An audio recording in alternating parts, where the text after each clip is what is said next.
Have you ever played a game that you've put off playing for a while for whatever reason, and the only thing you can think is, why the hell have I not played this yet?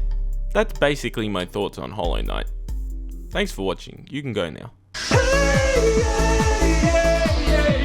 Hollow Knight is a good game, a very good game. It takes everything about what makes a Metroidvania game good and wraps it up into a present and says Merry Christmas, and while we're at it, Happy New Year too. If you're the kind of loser that froths at the mouth over games that you don't actually beat when you beat them because you have to 100% it, this is a game designed for you, because it entices you to do so, with oh so many collectibles and extra mini bosses and encounters. But even if you're not one of those basement dwelling losers, Hollow Knight is a blast to play. The platforming is precise and challenging, the combat is simple yet smooth, and the exploration is fleshed out and full of hidden goodies. And that's not even including how nice this game looks, or the interesting lore that surrounds the world you're delving into, or the many characters and personalities you'll come across. Hollow Knight is a game that has a lot going for it. But before I continue to gush about how great Hollow Knight is, there are some things that I didn't particularly like, or things I probably would have changed or removed. I'm a staunch believer that a video game will never be 100% perfect. Unless of course it's Garfield can't. But for the most part, Hollow Knight is an incredibly well polished and enjoyable experience. When I think of the best Metroidvania games, I think of games like Castlevania Symphony of the Night, with its expansive, winding map with multiple areas, bosses, hidden areas, and new abilities to unlock, and how it ties this all together to make a game with fun exploration, challenging combat, and satisfying progression. Any game that deems itself worthy of being called a Metroidvania would do well to incorporate these aspects, and Hollow Knight most certainly does, while having its own distinct style and throwing in its own tweaks and differences to create a wholly different experience. The core of the gameplay focuses around exploring parts of the map you can until you fight a boss and get a new ability that will unlock more of the map, and keep doing so until you make your way to the final boss. Hollow Knight's progression of abilities and events is paced well and is satisfying. The exploration urges you to find that new ability and to search every nook and cranny of the map for any extra hidden secrets or bonuses. When a game has you hitting every section of the wall in the entire map, you know that it is a Metroidvania game, and a good one at that. The way that the game hints at new abilities that you need before you have them, the little sections of ground that tremor where you can use a ground pound to break through, or the walls of darkness that you can dodge through once you have the right ability, these are essential parts of making sure that the game doesn't tell you what to do, but rather show you what to do, which for a Metroidvania is very important. But that's not the only thing that Hollow Knight nails. The combat in Hollow Knight is simple but effective, much like the Castlevania Metroidvania games. It doesn't flood you with a bunch of combos and other abilities, and while far more combat-oriented platformers such as Dead Cells can make it work, sometimes less is more. And you can see it in the general combat, in particular the boss fights. Hollow Knight definitely has much more of a focus on movement and platforming, so having big combos probably wouldn't fit. That's not to say that the combat is disengaging, because it's not at all. It's challenging and fun, and the boss fights in particular are all very good, even if some of them made me want to put my head through my monitor at times. This guy was a pain in the ass. And to make it worse, after I beat him, turns out he was optional. As mentioned, this game has more of an emphasis on the maneuverability of your character and having tight and challenging platforming in general. While you consider the Castlevania games platformers, they don't really challenge you with platforming quite as much as Hollow Knight does.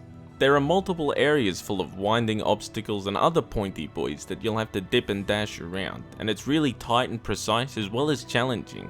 Some of these also entice me to headbutt my screen. Overall, I find the level design and layout to be quite good, except sometimes the map can get a little confusing, simply because it's not perfectly grid-based like many other Metroidvanias. I did have a few qualms with some parts of the map, like how there were a ridiculous amount of those stupid elevators in the City of Tears area. These things were just tedious and slow, especially compared to wall jumping, which was much more engaging and fun. And to top it off, they put spikes on top of them. Seemingly is just an extra fuck you. Speaking of the game slowing down a bit, I'd like to talk about the healing mechanic, which I think is a clever idea and removes the need for an inventory system for healing items and such. But I found myself just stopping to heal myself all the time. I feel it kind of breaks apart and detracts from the gameplay a little bit.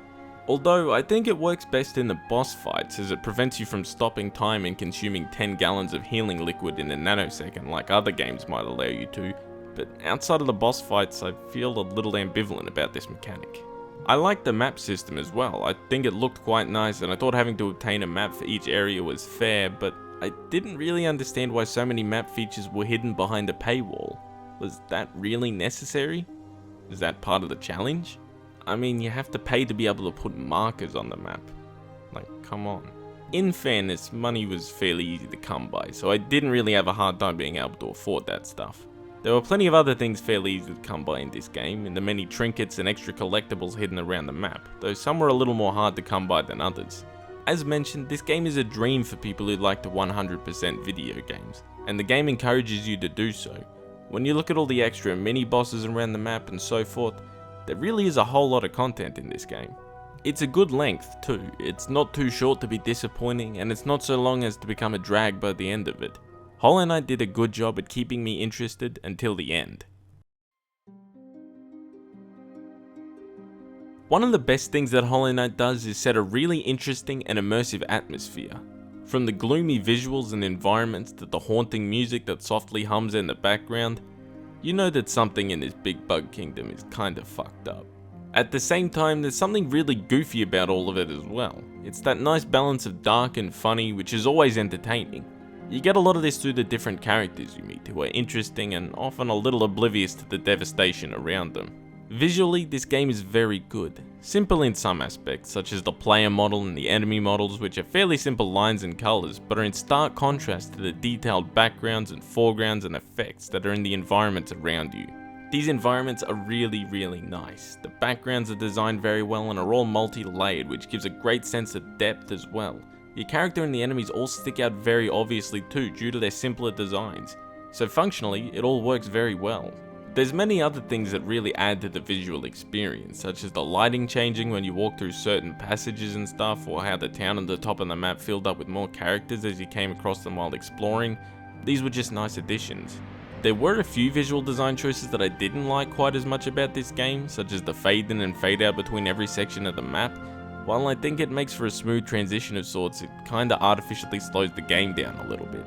There's a few things that tend to do that in this game. And while the enemies and backgrounds are distinctly different from one another, the difference between acid and water on the map wasn't clear.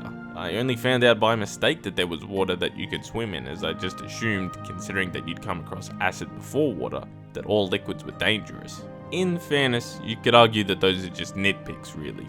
Nonetheless, the music that hums in the background is pretty damn good, which is a pretty essential part of being a Metroidvania, to be honest.